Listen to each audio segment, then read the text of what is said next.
Take a little soul, mix in some rock, country, and blues, and you have the unique sound of Nathaniel Rateliff. Anthony Mason makes the introduction. For the Colorado-based band Nathaniel Rateliff and the Night Sweats, taking the stage at the Red Rocks Amphitheater is always a kind of homecoming. It was another one of those places that seemed like a dream if we could ever even play there. And now I'm not even sure how many times I've played there. I needed a time. I needed a vow. I needed to love. I'm better than the rain. I need to never get old. Success has come late for the 44-year-old Rateliff and his band. He's sung with Paul Simon at the Newport Folk Festival, with Willie Nelson at Outlaw Fest, Nathaniel Rateliff, and been the musical guest on Saturday Night Live. In the arms and I know. I just didn't think it was ever going to happen. And I'm all in my own. How come? I don't know. I'm sure somewhere in there it's because I don't feel like I deserve it. You know, like experiencing joy is not always easy. Hey, mama, it's me. Nothing has come easily for Rateliff, who was raised in a deeply religious family in Missouri, his hometown tattooed on his arm. Yeah, right there where there's some... So where did you live exactly? A little town called Herman, which normally is this red dot right here. At 18, Rateliff moved to Denver with his friend Joseph Pope III. What was it that brought you to Colorado? We moved out here to work with a missionary organization. But they were quickly disillusioned and started playing bars like the High Dive at night. This is where we really cut our teeth. By day, they both got jobs at this truck depot. I'm sure he wasn't stoked about hiring us. We looked like ding-dongs. We've come a long way. No.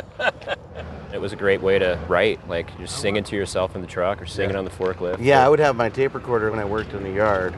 Rateliff and Pope had started collaborating musically back in Herman. I was in 5th grade, he was in 6th grade, and we were in honors choir.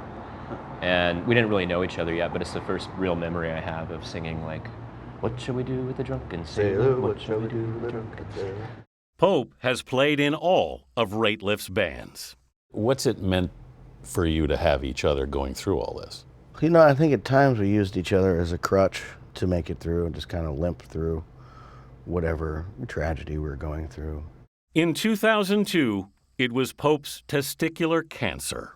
I was going through chemo, and we were rehearsing in the back of this house down the street, and I remember my hair started to fall out. Yeah. And we stopped practice right there, and Nathaniel shaved his head.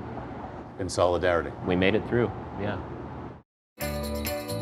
Their first band, Born in the Flood, built a big following in Denver. I think one of our songs was like 40 minutes long, so. But Rateliff tired of that sound. And I actually turned down a record deal for it. You turned down a record deal? They were offering us like $150,000, and I told my manager, I was like, it just doesn't feel right. He went solo for a while, then at 35, decided to start another band. In the way was the Night Sweats kind of your sort of Hail Mary? That was it, yeah. I was like, well, I'm gonna lose my hair soon.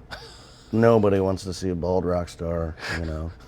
And I was like, I've never been thin, so there's that.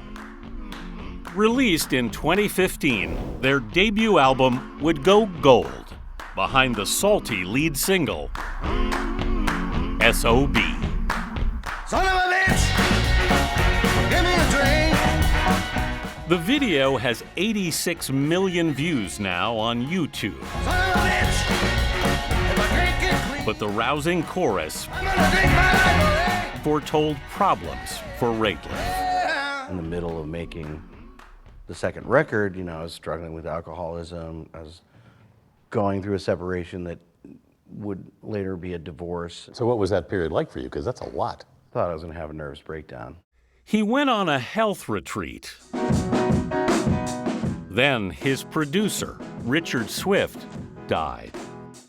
He kind of lost his struggle with a lot of that stuff. I imagine it was very emotional. It was. I didn't have any intentions on working with anybody else. We were very close. Was it a wake-up call to you in any way?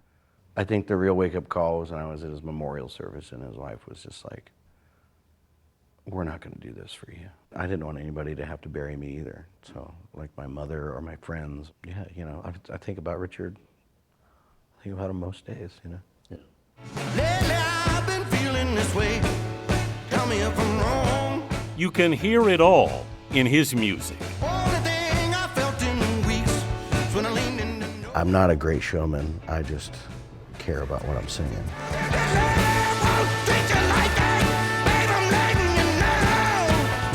Nathaniel Rateliff is trying to live cleaner now, but keep his music on the edge.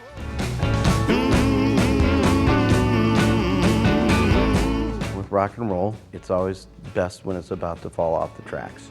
And you're just like, I can't believe that just happened, you know? But that's what makes it exciting, you know, when it feels like it's about to fall apart and it doesn't.